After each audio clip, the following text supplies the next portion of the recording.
गांव की मिट्टी में सिर्फ बीज नहीं दबे होते, कुछ किस्से और कहानियों भी दबी होती हैं जो समय के साथ भूल जाते हैं। आज की कहानी उन्हीं दबी हुई कहानियों में से एक है। आज की कहानी चंदनपुर गांव की है। चंदनपुर गांव कभी हरियाली से भरा रहता था, पर अब मिट्टी की छाती पर दरारें साफ दिखाई देती हैं। लोग कहते हैं ईश्वर देर करता है, अंधेर नहीं करता, पर यहां हर दिन अंधेरा ही लंबा पड़ता जा रहा है। इस गांव की हवाओं में अब भी पुरानी खुशहाली की स्मृति है, पर जमीन के माथे पर पसीने की जगह दरारें लिखी हैं। कहते हैं किसान की सांस धरती से जुड़ी होती है, और जब धरती थकती है तो किसान टूटता है।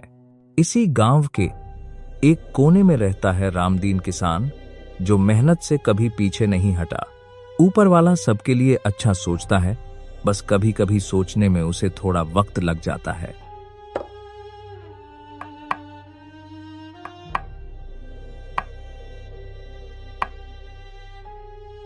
हे धरती माता, मैंने तुझे अपने खून पसीने से सींचा है।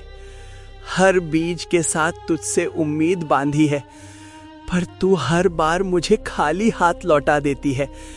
क्या मेरी किस्मत में सिर्फ संघर्ष ही लिखा है?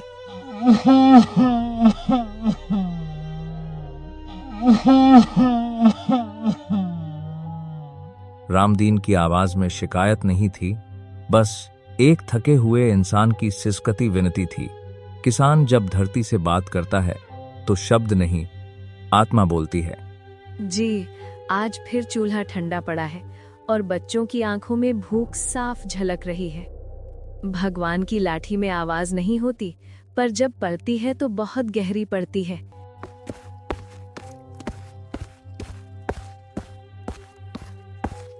बाबा, स्कूल में मास्टर जी ने पूछा था कि रोज बिना टिफिन कैसे आ जाते हो। मैंने सिर झुका लिया, क्योंकि सच बहुत कड़वा था। गरीबी बोलती नहीं, बस इंसान को चुप करा देती है।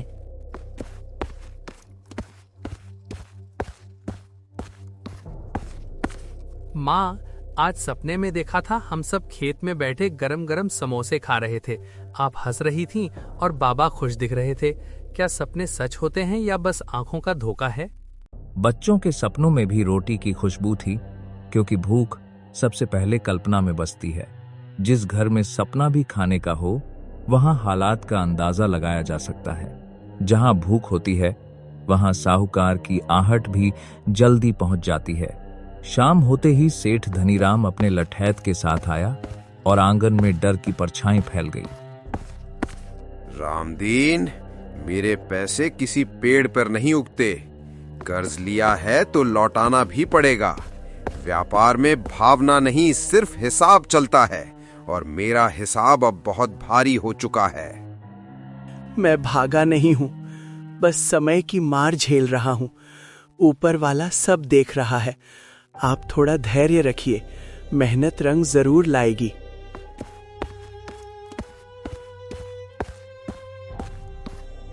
धैर्य की बातें घर में अच्छी लगती हैं। सेठ जी का धैर्य अब टूट चुका है। अगली अमावस तक पैसा नहीं मिला तो ये जमीन हमारी समझ लेना।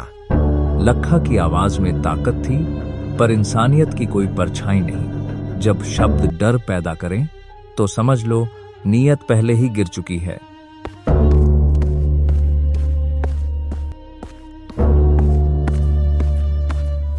सेठ जी, गरीब की आह भी लगती है और बद्दुआ सीधे ऊपर जाती है। आज आप ताकत में हैं, पर समय का पहिया पलटते देर नहीं लगती। मुझे उपदेश मत दो, धंधे में दया नहीं चलती। याद रखना, भगवान भी अमीरों की सुनते हैं।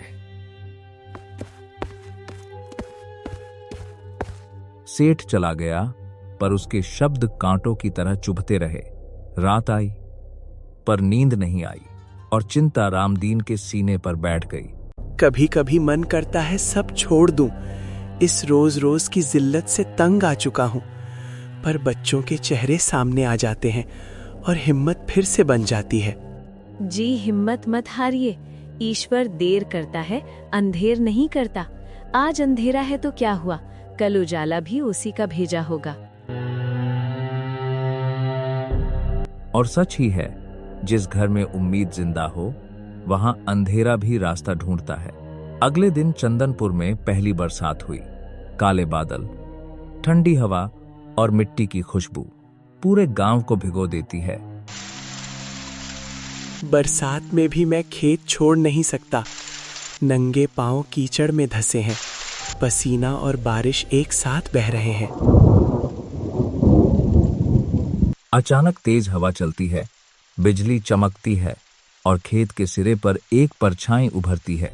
बारिश के बीच से एक वृद्ध साधु धीरे धीरे आगे बढ़ता है, भीगे वस्त्र पर, चेहरे पर अद्भुत तेज। ऊपर वाला सबके लिए अच्छा सोचता है, बस इंसान सब्र नहीं रख पाता। धरती सब देखती है और सही समय पर जवाब देती है। मेरे बच्चे भूखे सो जाते हैं। सेठ कर्ज के नाम पर जमीन निगलना चाहता है। कभी कभी लगता है भगवान भी दूर हो गए हैं और मेरी आवाज कहीं नहीं पहुंचती।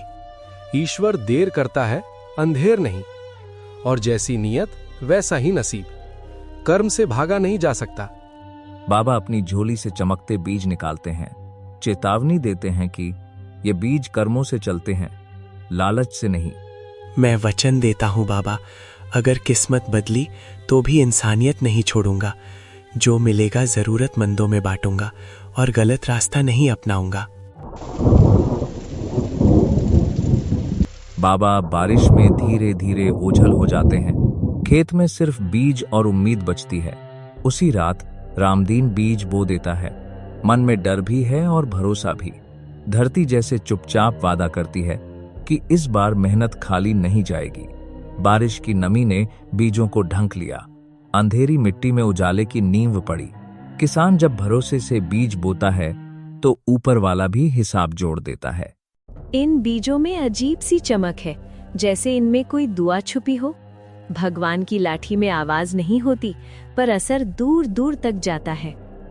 अगर ये आखिरी उम्मीद है तो मैं इसे पूरी श्रद्धा से निभाऊंगा। अब जो होगा देखा जाएगा, क्योंकि हार मान लेना पाप लगता है। कुछ हफ्तों बाद खेत में हरियाली लौटी, पर फल देखकर सबकी आंखें फटी रह गईं। पौधों पर सब्जी नहीं, गरम गरम समोसे झूल रहे थे। हवा में मसालों की खुशबू घुल गई, जैसे किसी अदृश्य रसोई से भोग उतर आया हो। धरती पहली बार मुस्कुराई थी और भूख पहली बार पीछे हटी थी। बाबा, ये सपना तो नहीं है, मैं सच में समोसा देख रहा हूँ। पेड़ पर समोसा उगना, ये तो किताबों में भी नहीं लिखा। अगर ये सपना है तो मैं कभी जागना नहीं चाहता। मेरा पेट कह रहा है ये सपना बहुत स्वादिष्ट है। हे भगवान, ये चमत्कार है या हमारी परीक्षा का नया रूप? पर स्वाद बता रहा है कि ये किसी भलाई का संकेत है। पहले बच्चों को खिलाइए। ईश्वर ने दिया है तो सबसे पहले भूख मिटानी चाहिए। समोसे की खुशबू पूरे गांव में फैल गई और जहां खुशबू जाती है वहां बातें अपने आप उड़ने लगती हैं। अरे बहनों, बड़ा अजूबा देखा है। रामदीन के खेत में समोसे उग रहे हैं। मैं झूठ नहीं बोलती, भगवान कसम आंखों से देखा है। कुछ लोग खुश थे, कुछ डरे हुए। जब गरीब के घर चमत्कार आता है तो दुनिया सबसे पहले सवाल करती है, अगर ये सच है तो पहले सच्चाई देखनी होगी। बिना देखे विश्वास करना ठीक नहीं होता। खबर सेठ धनीराम तक पहुंची। उसके मन में लालच जाग उठा। जहां पेट भरता है वहीं पाप जन्म लेता है। अगर ये खेत सोना उगल रहा है तो इसका मालिक मैं होना चाहिए। गरीब की किस्मत इतनी ऊंची कैसे हो सकती है? ये जादू मेरे ही काम आएगा। लालच की आंखों में नींद नहीं होती, वह सिर्फ मौका ढूंढता है। सेठ ने भी वही किया जो ताकतवर अक्सर करते हैं। बरगद के नीचे पंचायत बैठी। एक तरफ सच, दूसरी तरफ झूठ। पूरा गांव सांस रोके बैठा था। ये जमीन मेरी गिरवी है, फसल पर मेरा हक बनता है। कागज सबूत है, रामदीन झूठ बोल रहा है। मैं कर्ज चुकाने को तैयार हूं, पर जमीन मेरी है। मेहनत मैंने की है तो फल भी मेरा होना चाहिए। तभी पुलिस जीप आकर रुकी। इंस्पेक्टर सूर्यदेव उतरे। सच अब छुपने वाला नहीं था। ये कागज फर्जी हैं। धोखाधड़ी का केस बनेगा। कानून सबके लिए बराबर है, चाहे सेठ हो या किसान। गुस्से में सेठ खेत की ओर दौड़ा। लालच जब सिर चढ़ जाए तो अक्ल नीचे गिर जाती है। जैसे ही सेठ ने पेड़ छुआ, समोसे राख बन गए। भगवान की लाठी में आवाज नहीं हुई, पर सजा सबको दिखाई दी। पर लालच आसानी से मरता नहीं। सेठ ने बाबा तक पहुंचने की ठानी। रात के अंधेरे में सेठ जंगल पहुंचा, जहां बाबा ध्यान में बैठे थे। बाबा, मैं भी भलाई चाहता हूँ, बस थोड़ा सहारा चाहिए। बाबा मौन रहे और सेठ उस मौन को अवसर समझ बैठा। सेठ ने बीज अपने खेत में बो दिए, पर उन्हें मिट्टी से नहीं, लालच और घमंड से सींचा। कुछ दिनों बाद उसके खेत में समोसे उगे, पर वे काले, सड़े और बदबूदार थे। उनकी बदबू से जानवर तक दूर भागने लगे। काकी बिमला, रामदीन के खेत में खुशबू और सेठ के खेत में सड़ांध। अब समझ आया, जैसी करनी वैसी भरनी।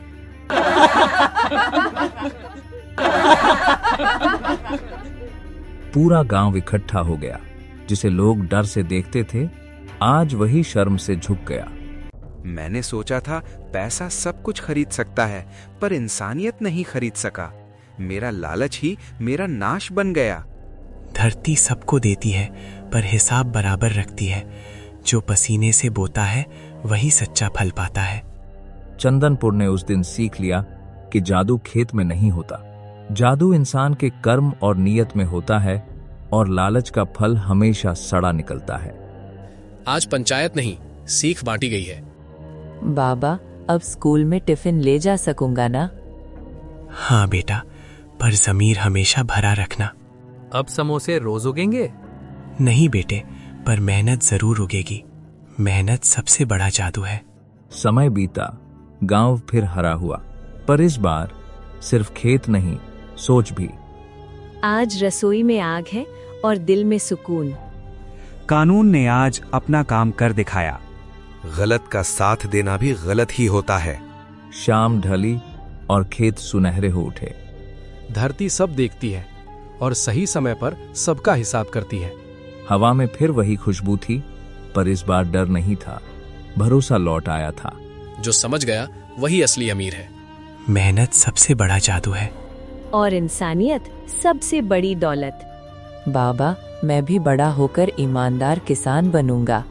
और मैं रोज मेहनत से पढ़ूंगा। चंदनपुर ने नई सुबह देखी, जहां डर नहीं, सिर्फ सीख बची थी।